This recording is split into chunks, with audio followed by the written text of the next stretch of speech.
Well, here's a little story about Fabtech. I started in 1989 as a small fab shop.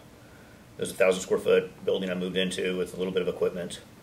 I did everything from custom pre-run bumpers to dual shock mounts, roll cages, a couple engine conversions, whatever have you, mostly with trucks, two-wheel drive and four-wheel drive. After a couple years of business, I basically had a lot of customers coming to me with two-wheel drive trucks, and they wanted a two-wheel drive suspension, two-wheel drive roll cages, and so on built.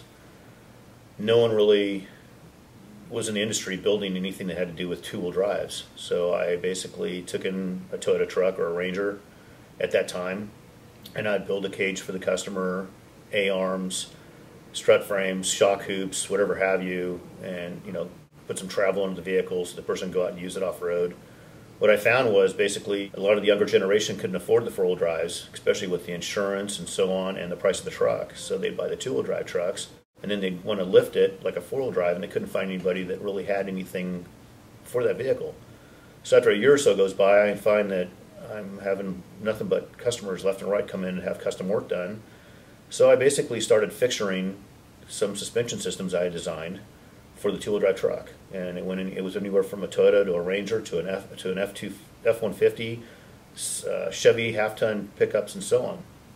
After I fixtured a lot of these vehicles, I found that I just had a bunch of repeated business coming in, which helped me out because now I'm building products out of fixtures as a small manufacturer, and then I can do my custom work like a roll cage or a bumper, but then they can just buy the suspension out of my box kits and they can install it on their vehicle. So about 1995 or so, we came out with a product line with the whole two-wheel drive suspension. Went to my first large trade show. A lot of the big distributors seen, what we built different from anybody else, and that's really what put us on the map as an actual suspension manufacturer. In about the mid-90s, we released our two-wheel drive line, and every single distributor picked that up. After picking that up, we were just amazed on the sales that we had in just the two-wheel drive. So after quite a few years of selling two-wheel drive kits, we kind of got into all the four-wheel drive suspension kits, Jeeps, four-wheel drive, Chevys, Fords, Dodges, Toyotas, whatever have you, and basically built a company from a 1,000 square foot shop to a 2,000 square foot shop to a 20,000. Now we're sitting in a 100,000 square foot facility. We manufacture everything in-house, which you'll see some video later about.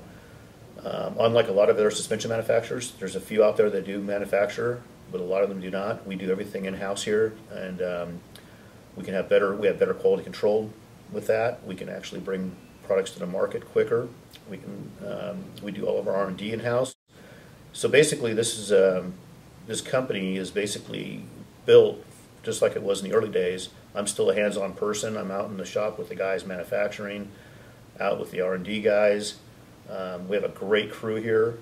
It's just a larger scale than it was back in 1989 and early 90s.